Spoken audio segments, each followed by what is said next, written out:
यदि हिंदुओं पर हुए अत्याचारों का सत्य स्वीकार किया जाता, उन पर भी म्यूजियम बनते। तुर्क और अरबों द्वारा किए गए हिंदुओं के हत्याकांडों को इतिहास में पढ़ाया जाता, तो न्यायप्रिय मुसलमान हिंदुओं के संरक्षक बन सकते थे। आपसी प्रेम हो सकता था, पूरे विश्व में हिंदुओं के प्रति सहानुभूति होती। लेकिन कम्युनिस्टों के असत्य ने बेहतर विश्व की संभावना ही समाप्त कर दी।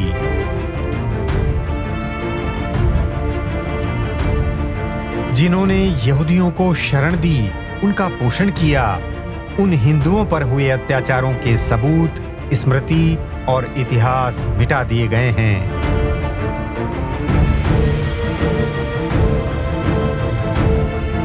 भारत के सांस्कृतिक केंद्र मंदिरों का विनाश हुआ। इस विनाश की सच्ची कहानी लिखने वाले भारतीय इतिहासकार सांप्रदायिक मान लिए गए हैं। जिन अंग्रेज इतिहासकारों ने मुस्लिम शासन की क्रूर सच्चाई को लिखा, वे साम्राज्यवादी मान लिए गए हैं। लेकिन विल ड्यूरान न तो सांप्रदायिक थे और न ही साम्राज्यवादी अंग्रेज। वे एक अमेरिकन इतिहासकार और दार्शनिक थे। उनको न भारत के प्रति प्रेम था और न द्वेष। उन्होंने 10,000 पन्नों में पूरी मानव सभ्यता का इतिहास लिखा है।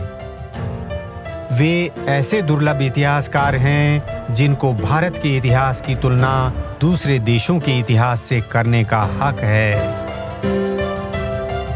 उन्होंने कहा है कि भारत पर मुस्लिम आक्रमण संभवतः संसार की सबसे खूनी कहानी है। उन्हीं के वचनों से इस दुखद कहानी की शुरुआत करते हैं। इसकी घटनाएं इतनी विभत्स है कि कई लोग विचलित हो सकते हैं, इसीलिए सार ही कहते हैं।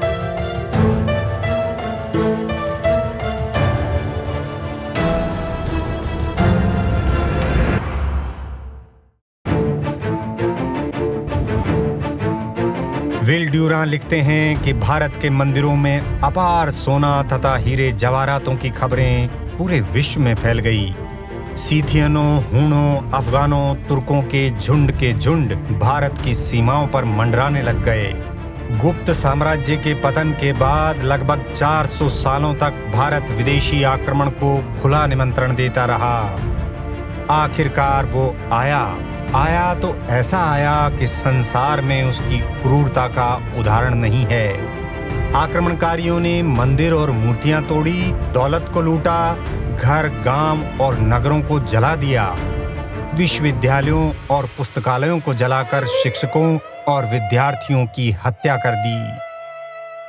सदियों तक भारत क्रूरतम हत्याओं, भयानक बलात्कारों, अपहरण और लूट के तूफान में फंसकर रह गया। हर सांस्कृतिक निरंतरता हमारी साझी स्मृति है। मुस्लिम आक्रमण के कारण हजारों सालों की सांस्कृतिक निरंतरताएं समाप्त हो गई।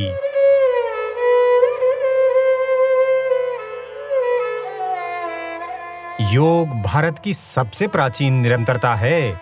उसे ही पश्चिम से लौटकर मातृभूमि को अपना परिचय देना पड़ा। इससे भयानक दुर्भाग्य क्या हो सकता है? Why the subject which was given by sages, rishis to Indians were so much neglected? It was an alien subject to the very sons of the great sages of India, like the Mughals, then British, who invaded India. They were molesting, raping women, so they had to go to remote places. So connection, we lost the connection. As we lost the connection, we lost the संस्कृति। मुस्लिम आक्रमण के समय सीमांत प्रदेश में बौद्ध धर्म का प्रभाव अधिक था। लोग बौद्ध परस्त थे और खूब मूर्तियां बनाते थे। इसलिए मूर्ति पूजा और बुद्ध परस्ती समानार्थी हो गए। बुद्ध परस्ती शब्द ही बुत परस्ती हो गया। इस्लाम बुत परस्ती अर्थात मूर्ति पूजा के विनाश को कर्तव्य मानता है। इसलिए बौद्ध भिक्षु जिहादियों का सीधा लक्ष्य बन गए। महान बौद्ध विद्वान राहुल सांकृत्यायन लिखते हैं, घुटे चेहरे और रंगे कपड़े बुत यानी बुद्ध परस्त भिक्षुओं की मृत्यु के वारंट थे। भारत में तुर्कों के आगमन के 1-1.5 शताब्दियों में ही बौद्ध धर्म लुप्त हो गया। तुर्कों का प्रहार बौद्ध धर्म की विलुप्ति का प्रमुख कारण है। नालंदा के आचार्य नागार्जुन, योगी गोरखनाथ और सैकड़ों साहित्य के संदर्भ ये संकेत करते हैं कि भारतीय कायाकल्प की किसी प्रक्रिया को जानते थे। ये गोपनीय ज्ञान गुरु शिष्य परंपरा पर टिका हुआ था।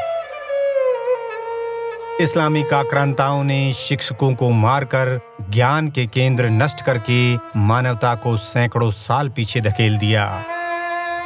पुस्तकालय महीनों तक धूं धूं कर जलते रहे। हिंदुओं का सबसे बड़ा विश्वविद्यालय कश्मीर की शारदा पीठ हमेशा के लिए मिट्टी में मिल गया। कश्मीर भारत का सिर है।